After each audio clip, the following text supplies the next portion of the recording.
Bonjour Père Jacques Potier. Bonjour Dominique. Alors, j'ai eu en main votre premier livre, Des chemins de l'amour, et il m'a paru très intéressant et permettant de percevoir de belles lumières sur notre chemin spirituel. Sans vous présenter longuement, j'ai vu inscrit sur la couverture que vous assurez des permanences d'accueil à la cathédrale, que vous êtes chanoine titulaire. C'est votre principale fonction? Oui, je suis chanoine titulaire, mais ma principale fonction, c'est d'être chapelain, c'est-à-dire au service de l'accueil des pèlerins, particulièrement au bureau d'accueil où il y a beaucoup de confessions, des gens demandent des renseignements, des bénédictions, les gens viennent de partout et c'est vraiment très intéressant. Et donc je suis au service de la cathédrale et au service aussi de la paroisse, puisque j'assure des messes à Sainte-Thérèse, à Chapelle Sainte-Thérèse, où il y a aussi un accueil spirituel. Voilà, donc, mais il est vrai que je suis rattaché à la cathédrale de Chartres et à la pastorale d'accueil, oui. Et donc vous avez voulu faire des études à Rome? En fait, on ne pourrait pas dire que j'ai voulu, plutôt que j'ai été envoyé. Une fois ordonné, Monseigneur Michon, qui m'avait ordonné, m'a dit oh, il faut qu'il y en ait qui fassent des études. Et donc, de fait, je suis allé à Rome, à la Grégorienne, pour suivre des études, oui. Et vous avez été curé aussi? Ah oui, alors en venant, j'étais vicaire d'abord à Dreux, et puis à la cathédrale des Chartres. Comme jeune prêtre, j'étais à la cathédrale de Chartres, vicaire et chargé de collège, le collège de filles au Marais et puis à Jeanne d'Arc.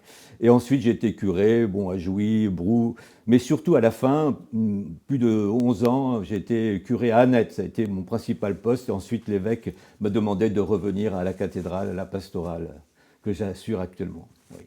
Très bien.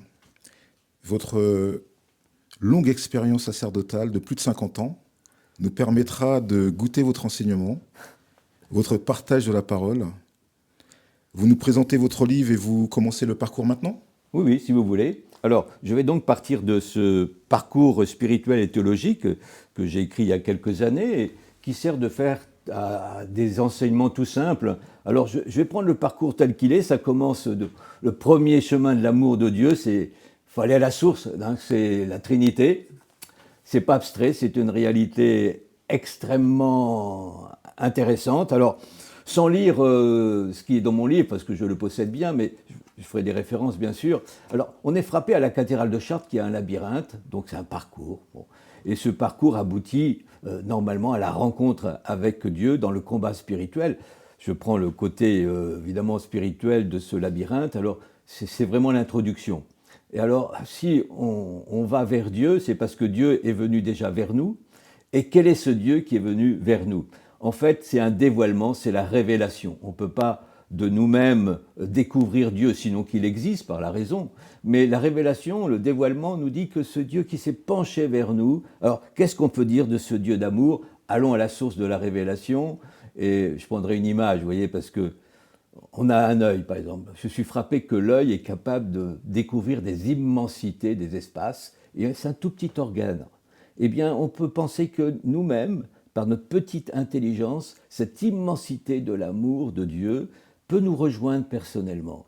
Et ça commence, en fait, ça commence par Abraham, mais je vais prendre vraiment la révélation unique qu'a eu Moïse. Alors, c'est au chapitre de l'Exode. Exactement, c'est au chapitre 3, lorsqu'il voit le buisson ardent. Nous pouvons lire simplement juste ces phrases et ces paroles uniques. Quand il voit le buisson ardent, eh bien, il ne se consume pas et il cherche à découvrir le sens de cette lumière, de cette flamme. Et il interroge Dieu, hein, qui lui dit « Tu vas aller délivrer mon peuple ». Alors soit je vais trouver les enfants d'Israël et je leur dis le Dieu de vos pères m'a envoyé vers vous, mais s'ils demandent quel est son nom, que leur répondrai-je? Dieu dit alors à Moïse, je suis celui qui suis. L'être de Dieu, et Saint Jean dira plus tard, cet être c'est l'amour, mais ce n'est pas une abstraction métaphysique.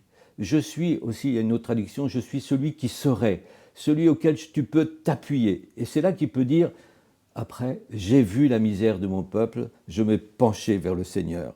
Le Seigneur se penchera vers vous. En même temps, ce feu incandescent, il y a une image de fragilité, puisque cela signifie, à travers ce buisson, je pense, qui ne se consume pas, c'est une prophétie de la croix. parce que dans la croix, il y aura ce buisson, cette flamme ardente de l'amour de Dieu. On verra plus tard que la croix sera le véritable buisson ardent, l'ultime révélation de l'amour. Alors, nous pouvons ainsi méditer ce dévoilement de l'amour de Dieu dans ce premier, si vous voulez, entretien. Et je terminerai, puisqu'on fera des entretiens assez courts, en fait.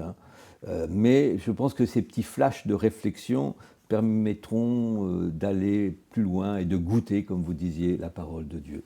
Et je termine par une prière qui me paraît extrêmement belle d'Élisabeth de la Trinité.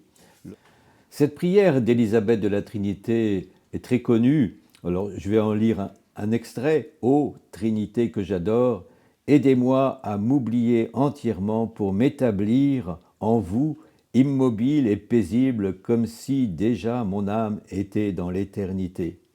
Que rien ne puisse troubler ma paix, ni me faire sortir de vous, ô monde immuable, mais que chaque minute m'emporte plus loin dans la profondeur de votre mystère. » Alors, ce mystère, on a essayé de le balbutier quelques instants.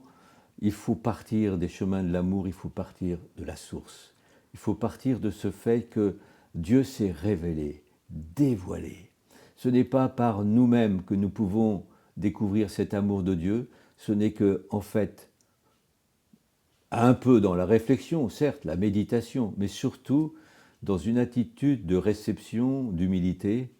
Ô Trinité que j'adore, apprenez en mon cœur cet oubli de moi-même. C'est le chemin essentiel pour découvrir le mystère. Cette introduction nous permettra d'aller plus avant la prochaine fois. Je vous remercie, Père Jacques, pour ce premier entretien. Merci, Dominique.